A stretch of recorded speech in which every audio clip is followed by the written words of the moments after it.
Here in Central Ohio, it's pretty much the only way to go, by car. The average Franklin County resident travels at least 35 miles each day, and overwhelmingly, they get where they're going in a car.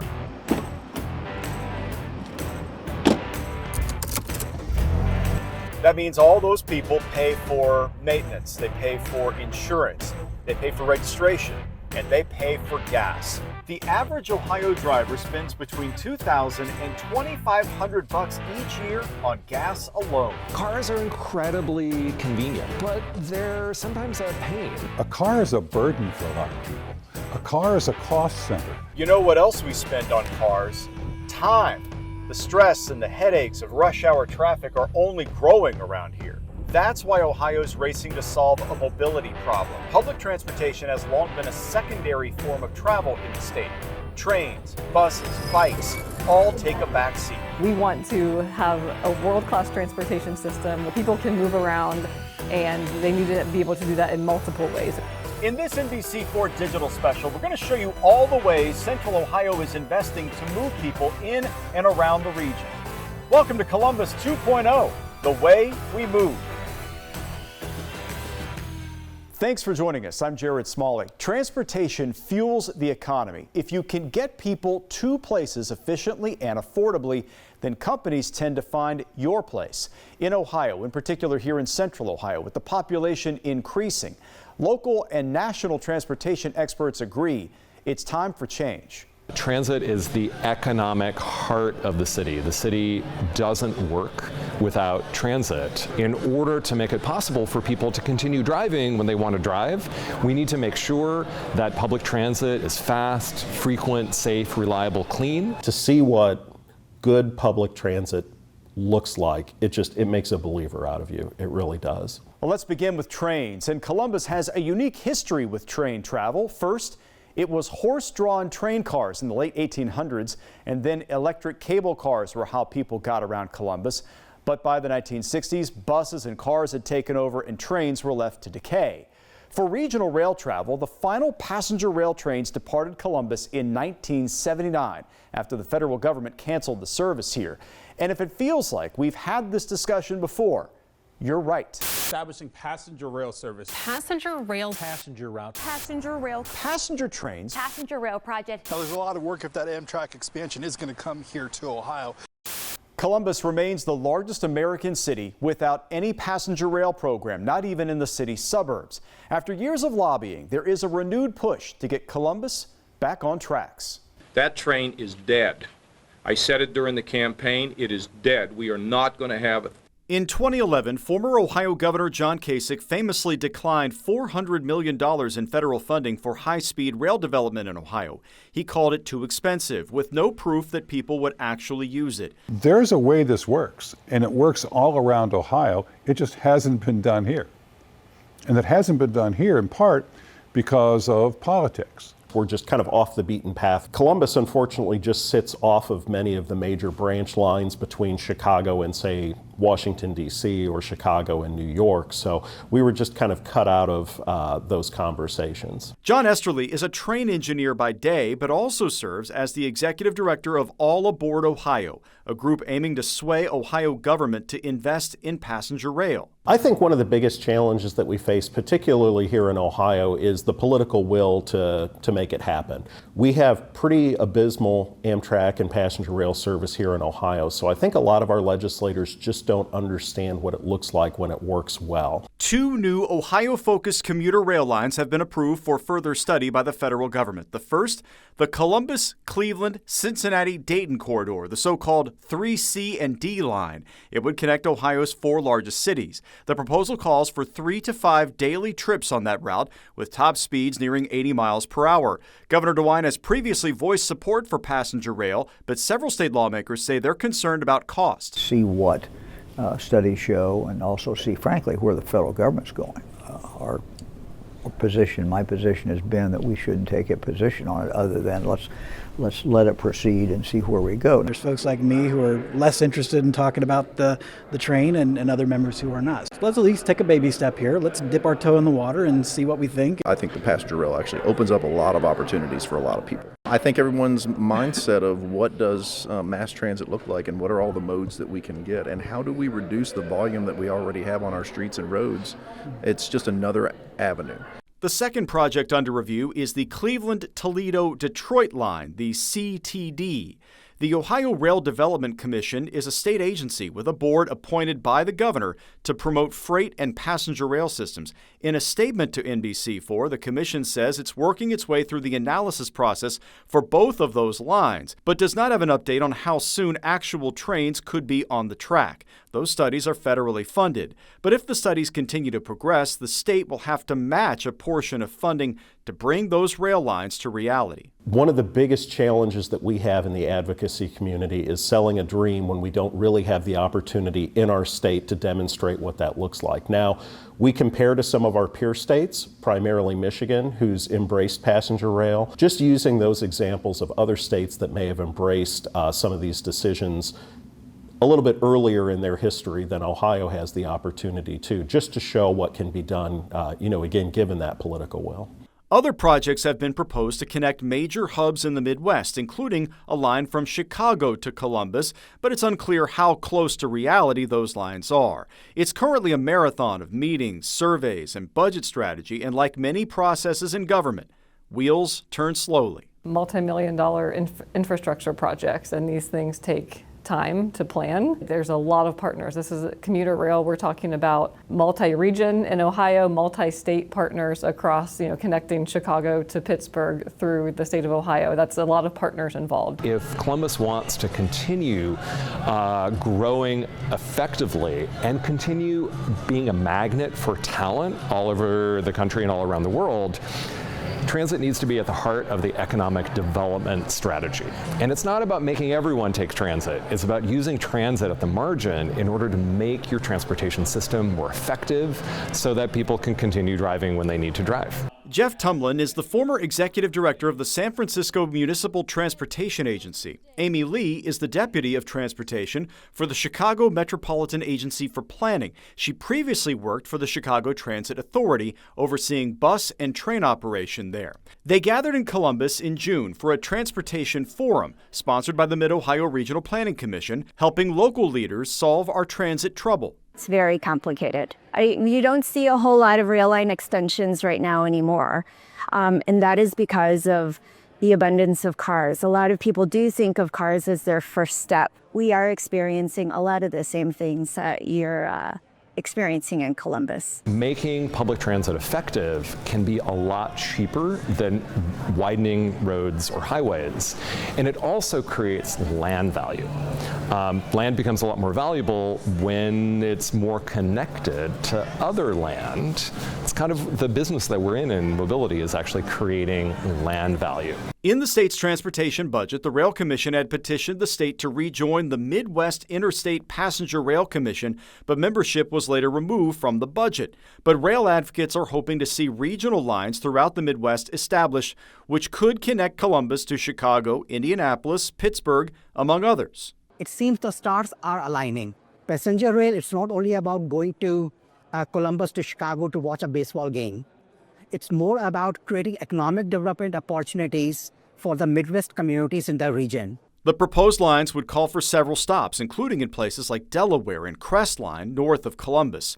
Ohio already has established rail lines running across the state and directly between the state's largest cities. So building new tracks would not be needed, and those tracks would be shared between passenger and freight companies. A lot of the big concerns that we hear about, the cost of laying new rail, of eminent domain, issues like that, we just simply won't see here in Ohio. Many of the routes utilize existing Amtrak corridors, so there's really even no need for upgrades. It's just a matter of allotting time for another train to operate. That's why I think Ohio is honestly one of the best states for passenger rail revitalization. Hayden Clarkin is a civil engineer based in New York who's extensively studied rail development around the world. He's become popular online as the transit guy, and he says Ohio's rail situation is of national interest, but there's some major crossings to clear. Why we don't have the passenger rail we used to have is because we sold them all to freight rail companies, we call them class ones, right? The big ones we're thinking about, that is a really big problem as they don't really come to play ball. There's really very little incentive to them outside of some monies that they get from, a transit agency, Amtrak or whatnot to do it. And so therefore they usually shut us out. We fight a lot, unfortunately, with priority, whether they get priority or not. This is why Amtrak is always delayed, especially outside of routes that Amtrak doesn't own. Amtrak only owns 3% of the tracks that it runs on. It's not just about a train, it's about economic development, it's about jobs, it's about connectivity. In 2021, the federal government announced its biggest investment in passenger rail ever, $66 billion. Amtrak serves as the nation's primary passenger rail service, carrying a record 33 million passengers last year. They service 500 destinations across 46 states, but Ohio and Columbus in particular remain a blind spot. Reliable, relevant service is successful all over the country. And it just, because of the quirk of 1979, we don't have that here in Columbus to build from, but it can be built. If Amtrak's return to Columbus is eventually approved, the city plans to build the downtown train station near the site of the old Union Station at the Greater Columbus Convention Center. The famous Union Station arch now sits at McPherson Commons next to Nationwide Arena. Right under our feet right now are the actual tracks. They're the original tracks that were here the last time passenger rail served Columbus. And studies show about 73,000 passengers per year would use that station. Those visiting or coming through the station would enter and exit right in the space that is currently Starbucks. You'd get your ticket, go down to the platform, hop your train, and you're on your way. But the proximity to the neighborhood around and many of the attractions people want to see when they come to Columbus makes this an ideal spot. Everything you shouldn't do while driving, you can do safely on an Amtrak train, including sleep, read. So it's really about productivity and comfort and choice, more than just, is it faster than driving? And with the population growth and the good things that are happening here in central Ohio, this would be a great market for us to be in. Mobility is everyone's business, and business success depends on mobility. That's why the rail conversation leads to the larger conversation about growing Central Ohio into a stronger economic power. One of the things that I always talk about when people say, well, we don't need rail because we're not a big city yet is, well, if rail takes so long for us to build, do you want to wait until when we're at that point? I think people want options. Currently we are a very car-centric state. If you could hop on a train and be checking your email and maybe taking a nap or just not dealing with the stress of driving a car. Really, this is about connecting people from across the state and region to what we have to offer here in Columbus. Some of our best and most exciting attractions are just a train ride away. When we return, we're going to break down the massive LinkUS investment Columbus passed last year, what exactly voters are getting, and when will rapid bus service arrive. Plus, an update on the latest road construction projects in Central Ohio and what to expect from the new airport terminal. That's all ahead on Columbus 2.0. Welcome back. For more than 50 years, the Central Ohio Transit Authority has provided bus service throughout Columbus and Central Ohio. They deliver 12 million trips each year along more than 40 dedicated routes, but it will soon be much more. Last year, Columbus voters approved the LinkUS initiative, approving a 0.5% sales tax increase to pay for it. COTA estimates it could be an $8 billion total investment. And now, the next 2 decades for COTA look much different. A lot of people would say, we'd use COTA all the time if it was faster. And that required us, as we were going to the levy, to really admit that public transportation could be better here. We're building a system that works just as well as using a car.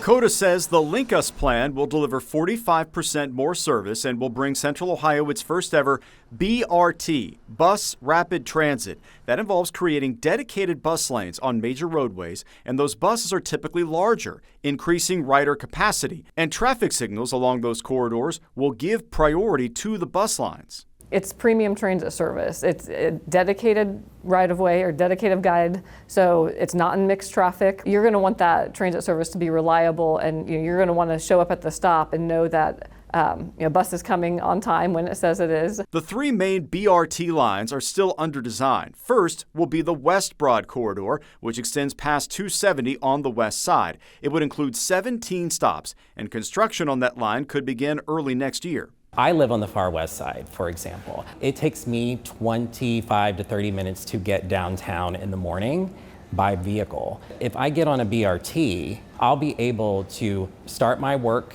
I'm going to save myself time. I'm going to save my vehicle wear and tear. And I'm going to be able to do that just as efficiently as if I was behind the wheel of my own car. The East Main Line will be next in development, providing service from downtown stops like Nationwide Arena and the state capitol out through the east side to Bexley, Whitehall, and Reynoldsburg. The East Side line has a projected completion in 2029. And finally, the Northwest BRT, connecting the Dublin and Worthington areas with a route to downtown. That line remains early in the design phase, with hopes for completed construction by 2031. At least 2 more rapid transit lines could be identified soon. I think in some of those corridors, Columbus has changed their zoning to try to allow for greater density along those routes, and that may allow more folks to use the bus routes and have more frequent, higher quality service along those routes. What you'll see is bus rapid transit as that first step to building that market. And so you do have to see somebody like a COTA working very closely with all the roadway agencies to think about innovative design of the roadway, making sure that transit is visible, maybe by having a bus station or maybe markers on the street that indicate that the bus might have priority in this lane. But the LinkUS plan goes beyond buses. It also calls for more than 500 miles of sidewalks, bikeways, and trails. Protected bikeways and pedestrian safety have grown into major priorities for city leaders, and Columbus is still working through its proposed Capitol Line project, adding bike and pedestrian priority throughout downtown and into Franklinton. Bicyclists are vulnerable users on our roadways, and just quite frankly, everyone needs to feel safe. It takes infrastructure to do that. So, whether that's a separated trail facility or a buffered bike lane on a roadway, if people see other people traveling via bike, they say, oh, I could do that. We don't want to necessarily say if you build it, they will come, but we know that if we provide a solution that is just as efficient as using their car, over time people will make what we call mode shift. Up next, a look at Central Ohio's expanding roadways and some of the most pressing projects to watch in the years to come. That is next on Columbus 2.0.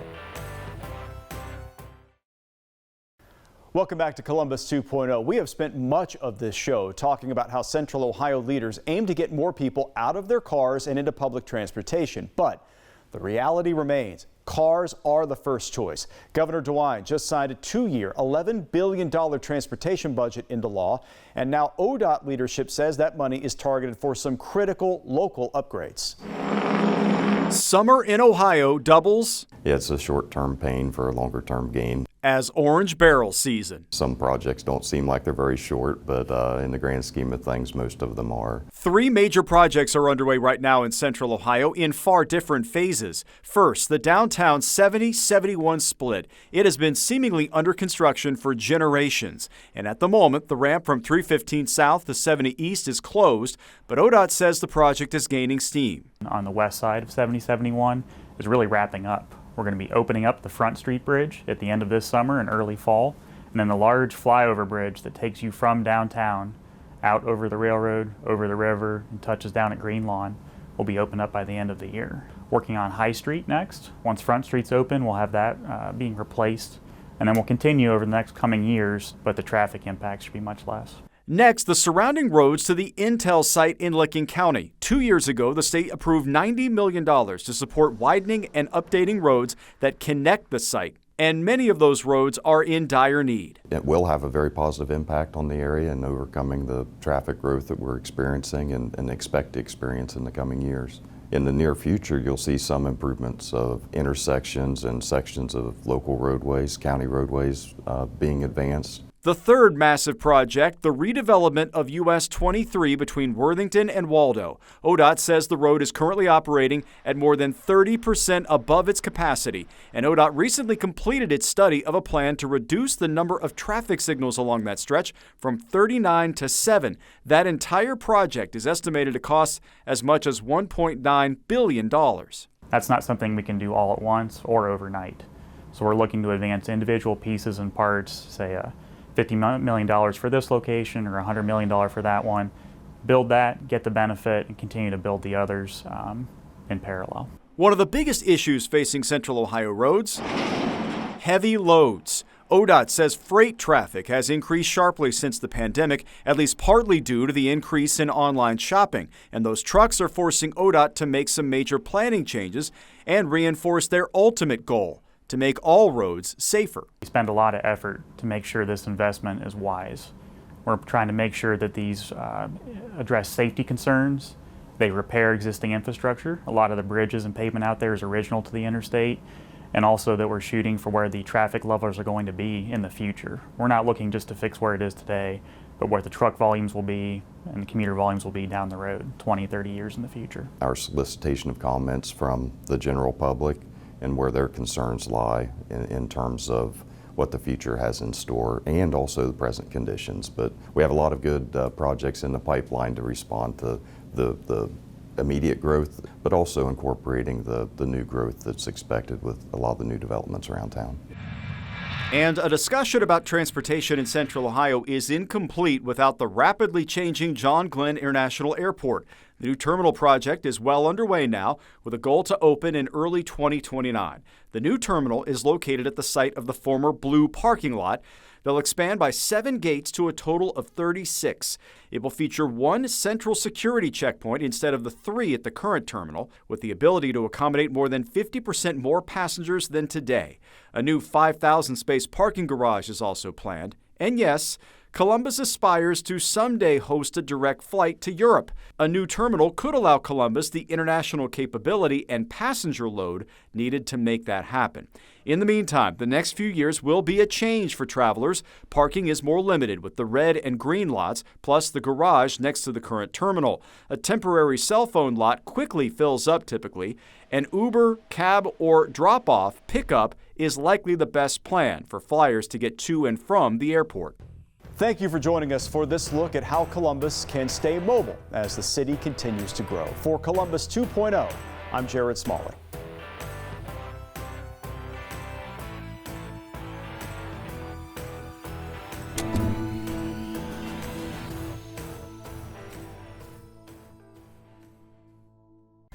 Thanks for watching. For more NBC4, download the NBC4 streaming app. You'll get free 24/7 local programming streamed straight to your living room. Just search NBC4 Columbus on your Apple TV, Amazon Fire, or Roku.